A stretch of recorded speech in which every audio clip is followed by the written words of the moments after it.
오늘 성경 말씀은 사도행전 4장 9절에서 12절까지의 말씀입니다. 만일 병자에게 행한 착한 일에 대하여 이 사람이 어떻게 구원을 받았느냐고 오늘 우리에게 질문한다면 너희와 모든 이스라엘 백성들은 알라. 너희가 십자가에 못 박고 하나님이 죽은 자 가운데서 살리신 나사렛 예수 그리스도의 이름으로 이 사람이 건강하게 되어 너희 앞에 섰느니라. 이 예수는 너희 건축자들의 버린 돌로서 집 모퉁이의 머릿돌이 되었느니라. 다른 이로서는 구원을 받을 수 없나니 천하 사람 중에 구원을 받을 만한 다른 이름을 우리에게 주신 일이 없음이라 하였더라. 이 세상의 대부분의 모든 종교들은 열심히만 하면, 착하게 살면, 열심히 노력하면, 마음을 비우면, 훈련을 많이 하고 수련을 많이 하게 되면 그러면 구원을 얻을 것이라고 다른 종교들이 가르치고 있습니다. 어떤 종교든지 하나님에게로 도달할 수 있는 것이기 때문에, 그러나 어떤 이 종교가 하나님 앞에 가는 길이 다를 뿐이지 목적지는 다 같기 때문에 어느 종교가 옳다 틀렸다 이렇게 말할 것이 아니라 서로가 서로를 인정하면서 함께 정상에 올라가는 그런 어떤 종교가 되어야 한다고 주장하는 사람들을 일컬어서 종교 다원주의자들이라고 이야기를 합니다. 이 사람들은 아주 그럴듯한 설명을 하고 매력적이기도 하고 호감을 가는 설명이라고 할 수 있지만, 이러한 생각은 성경의 가르침과는 완전히 정면으로 배치되는 생각이라는 것입니다. 우리가 아무리 착하게 산다고 해도 우리 안에 있는 근본적인 죄의 문제를 해결할 수 없는 것입니다.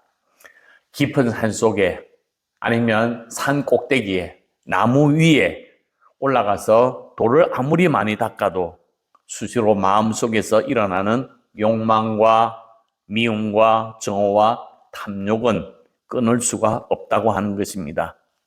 이런 어떤 죄의 문제를 어떻게 해결할 수 있느냐? 우리를 창조하시고 우리를 지으신 하나님만이 해결할 수 있다고 하는 것입니다. 하나님께서 이 문제를 해결하기 위하여 독생자 예수 그리스도를 이 땅에 보내주셔서 우리의 모든 죄의 문제를 해결해 주셨습니다. 그래서 예수님은 세상의 모든 죄를 짊어지고 십자가 위에서 돌아가셨습니다. 세례 요한은 예수님을 가리켜서 보라, 세상 죄를 지고 가는 하나님의 어린 양이라고 이야기를 하면서 예수님께서 이 땅에 오신 목적이 이 땅에 있는 모든 죄를 안고 십자가에 돌아가시기 위하여 이 땅에 오셨다고 하는 것입니다. 사도 바울은 로마서 4장에 이렇게 이야기합니다. 예수는 우리가 범죄한 것 때문에 내줌이 되고 또한 우리를 의롭다 하시기 위하여 살아나셨느니라. 예수님은 우리 죄를 대신하여 십자가에 죽으셨고 우리가 하나님의 자녀, 의롭게 되고 의롭다고 인정함을 받는 인치심에 대한 하나님의 귀한 사랑을 증언하기 위해서 예수님께서 부활하셨습니다. 우리가 우리 스스로가 하나님의 자녀로 의롭게 되는 일에 있어서 우리가 한 것은 아무것도 없습니다. 오직 예수님만이 우리를 위하여 십자가에 돌아가신 것입니다. 그래서 예수 그리스도를 믿는 사람들에게 하나님께서 성령을 보내주셨습니다. 그 성령이 오늘 성령 강림주의를 의미하기도 합니다. 오늘 우리가 성령 강림주의를 통해 성령이 우리 안에 들어오게 되면 이 성령이 우리의 마음속에 주님이 기뻐하시고 주님이 원하시는 삶을 살 수 있도록 우리를 인도해 주신다고 하는 것입니다. 주님이 원하시는 삶이 뭐냐? 성령이 너희에게 임하시면 너희가 권능을 받고 예루살렘과 온 유대와 사마리아와 땅 끝까지 이르러 내 증인, 주님의 증인이 되는 것입니다. 사도행전은 바로 이러한 이야기가 기록되어져 있는 것입니다. 우리 6월 한 달 동안 사도행전 4장을 함께 묵상하려고 했습니다. 지난 시간에는 나면서부터 못 걷게 된 사람, 40년 동안 성전문 앞에서 구걸하던 그 사람에게 베드로가 은과 금은 내게 없거니와 내게 있는 이것을 내게 주노니 나사렛 예수 그리스도의 이름으로 일어나 걸으라 하니 일어서고 걷게 되고 찬양하고 성전에 들어가 하나님의 놀라운 치유의 역사를 많은 사람들에게 보여주었습니다. 베드로가 이 사람에게 예수 그리스도의 이름으로 명령했습니다. 이 이름 때문에 이 남에서부터 장애인은 완전히 새로운 인생으로 바뀌었습니다. 한 번도 들어가 보지 못한 예루살렘 성전에서 하나님의 이름을 찬양하는 자로 나아가게 되었습니다. 이 사람에게 진정한 하나님의 나라가 임하였던 것입니다. 이 기적을 보고 많은 사람들이 제자들에게 모여들기 시작합니다. 베드로는 그 기회에 그들에게 예수 그리스도의 복음을 전하게 됩니다. 3장 12절에 보면 베드로가 이것을 보고 백성에게 말하다 이스라엘 사람들아 이 일을 왜 놀랍게 여기느냐 우리 개인의 권능과 경건으로 이 사람을 걷게 한 것처럼 왜 우리를 주목하느냐 이 일 장애인이 고침을 받은 이 사건은 우리의 능력과 우리의 경건한 일이 아니라 예수 그리스도께서 이런 기적을 일으켰었다. 너희가 예수를 죽였지만 하나님께서 그를 다시 살리시고 하나님께서 예수 그리스도를 통하여 우리 모든 심령이 구원을 누릴 수 있는 그 길로 인도해 주셨다고 고백하는 것입니다. 그래서 그 설교를 듣고 회개하고 예수 그리스도를 믿고 예수 그리스도 앞에 부복한 사람들이 5,000명이나 되었다 하고 성경은 이야기를 하고 있습니다. 이런 생명의 역사, 하나님의 나라가 실현되고 하나님의 나라가 확장되는 이 과정 속에서 유대 종교 지도자들은 굉장히 마음이 불편해졌습니다. 왜냐하면 그들이 예수님을 십자가에 못 박았기 때문입니다. 더군다나 그 십자가에 못 박은 예수님이 부활했다고 증언하니까 너무너무 심기가 불편하고 또 그 이름으로 기적이 일어나는 것을 보니까 견딜 수가 없는 것입니다. 그래서 베드로와 요한을 체포하고 감옥에 가두어서 재판을 하게 됩니다. 이 사건을 다루기 위해서 종교 지도자들이 다 모였습니다.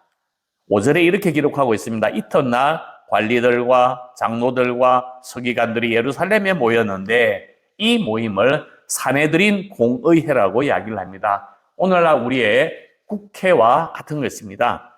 산헤드린 공의회는 총 71명인데 70명은 의원이고 71명은 의장입니다. 그 의장이 바로 대제사장입니다.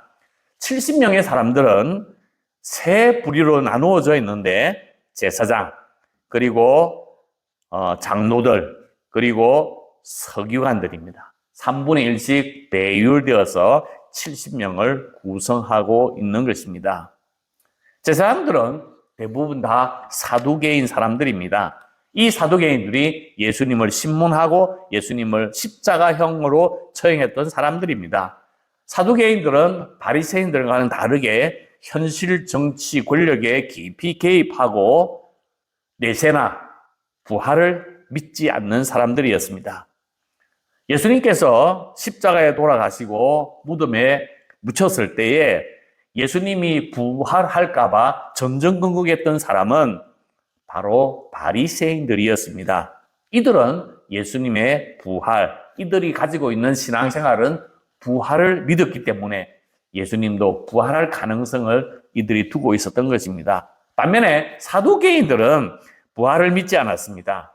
그러니까 베드로와 요한이 부활을 증거하니까 자신들의 신앙관과 위배되니까 체포하고 구금해서 이들이 부활의 예수 그리스도를 증언하지 못하도록 억압적인 방편으로 이들을 감옥에 가두었던 것입니다. 6절에 보면 제사장 안나스와 가야바와 요한과 알렉산더와 및 대제사장의 문중이 다 참여하여 그랬습니다. 대제사장의 문중이 다 참여했다 하는 것은 이 안건이 너무 중요하고 이 안건이 중요할 뿐만 아니라 이스라엘 전체, 산헤드린 전체의 공식적인 입장을 결정해야만 하기 때문에 다 모였던 것입니다. 예수님 당시, 예수님의 공생의 당시, 그리고 예수님께서 십자가형의 선도를 받고 초대교회 당시의 대제사장은 가야바입니다. AD 18년부터 36년 동안, 약 18년 동안 재임하였는데 예수님의 처형, 서대반의 순교가 그 재임 기간에 이루어졌습니다. 가야바는 안나스라고 하는 전직 대제사장의 사위였습니다.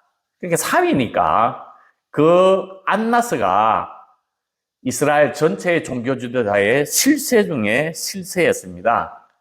예수님께서 십자가에 못 박히실 때 세족식 하는 목요일 날 겟세마네 동산에서 체포되고 나서 제일 먼저 끌려간 곳이 어디고 제일 먼저 신문을 당한 사람이 누구냐 하면 바로 안나스 대제사장이었습니다. 안나스는 AD 6년부터 15년까지 약 9년 동안 대제사장으로 있었던 원로이고 아들이 5이 있었는데 5명 다 대제사장 역할을 감당했습니다. 오늘 여기 보면 요한과 알렉산더도 그 아들들입니다. 그러니까 안나스는 그 가문이 자기의 사위 또 자기의 아들들이 대제사장의 직분을 독점함으로 유대사회에서 최고의 영화를 누리고 사내들인을 꽉 쥐고 있는 권력의 중심축에 서 있는 가문이었습니다. 이들이 모였다고 하는 것은 큰 이슈였습니다. 그들이 베드로와 요한을 세워놓고 청문회처럼 신문합니다. 사도들을 가운데 세우고 묻되 너희가 무슨 권세와 누구의 이름으로 이 일을 행하느냐고 7절에 이야기를 합니다. 이 일은 성전 민문에 앉은 장애인을 고치는 사건입니다. 이들이 질문하는 속셈은 말 뜻이 뭐냐 하면 이 말의 원뜻이 뭐냐 하면 어떻게 너희같이 무식하고 너희같이 배우짐이 없는 너 어부들 너네들이 무슨 권세로 이 일을 하느냐, 가당치 않는 일이지 않냐. 이런 어떤 종교적인 역사는 종교 지도자들이 행해야지 어떻게 너네들이 그런 일을 하냐. 그런 어떤 내용이 이 신문의 내용입니다. 깡패들이 주로 사용하는 표현으로 여기는 내 구역이야, 내 관할 구역이야 하는 것처럼 이런 종교의 역사는 우리 종교 지도자들이 하고 있는 것이야. 그래서 이야기를 하면서 몰라서 묻는 것이 아니라 너네들이 이런 일을 하면 되냐, 안 되지 않냐, 내 죄를 알렸다 하고 신문하는 것입니다. 이런 어떤 상황 속에서도 베드로와 요한은 아주 살기등등한 그런 위협적인 상황 속에서도 분위기가 완전히 압도당할 수밖에 없는 그런 상황이잖아요. 그런데 갈릴리 어부 출신인 베드로는 이들에게 당당하게 자신의 입장, 자신의 체험을 이야기를 합니다. 그렇게 당당하게 이야기할 수 있었던 것은 바로 성령 충만했기 때문이다. 오늘 8절에 보면 이에 베드로가 성령이 충만하여 이렇게 이야기를 하고 있습니다. 성령이 임함으로 권능이 임했고 그래서 당당하게 자신의 그 신앙을 고백하고 자신의 하나님에 대한 사랑을 체험을 답변하게 되었던 것입니다. 그리고 9절에 이렇게 이야기합니다. 만일 병자에게 행한 착한 일에 대하여 이 사람이 어떻게 구원을 받았느냐고 오늘 우리에게 질문한다면 10절 너희와 모든 이스라엘 백성들은 알라 너희가 십자가에 못 박고 하나님이 죽은 자 가운데 살리신 나사렛 예수 그리스도의 이름으로 이 사람이 건강하게 되어 너희 앞에 섰느니라 그랬습니다. 오늘 여기 보면 이 사람이 나사렛 예수 그리스도 이름으로 건강을 회복한 이 사람이 너희 앞에 섰느니라 그렇게 이야기를 합니다. 그러니까 지금 이 신문 가운데 제자들뿐만 아니라 이 사람도 하나의 증언자로 서 있는 것을 보게 되는 것입니다.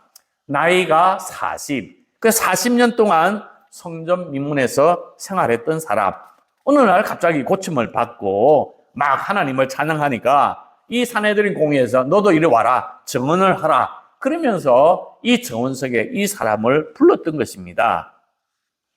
베드로는 이 예수는 너희 건축자들의 버린 돌로서 집 모퉁이의 머릿돌이 되었느니라. 시편 118편에 있는 말씀입니다. 건축자가 버린 돌을 집 모퉁이의 머릿돌로 사용함으로 하나님의 구원이 기이하게 이루어진다고 하는 사실을 노래하고 있습니다.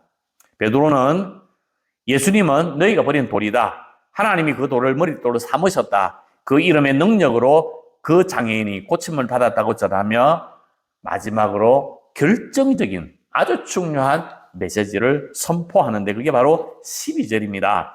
다른 이로서는 구원을 받을 수 없나니 천하 사람 중에 구원받을 만한 다른 이름을 우리에게 주신 일이 없음이라 하였더라.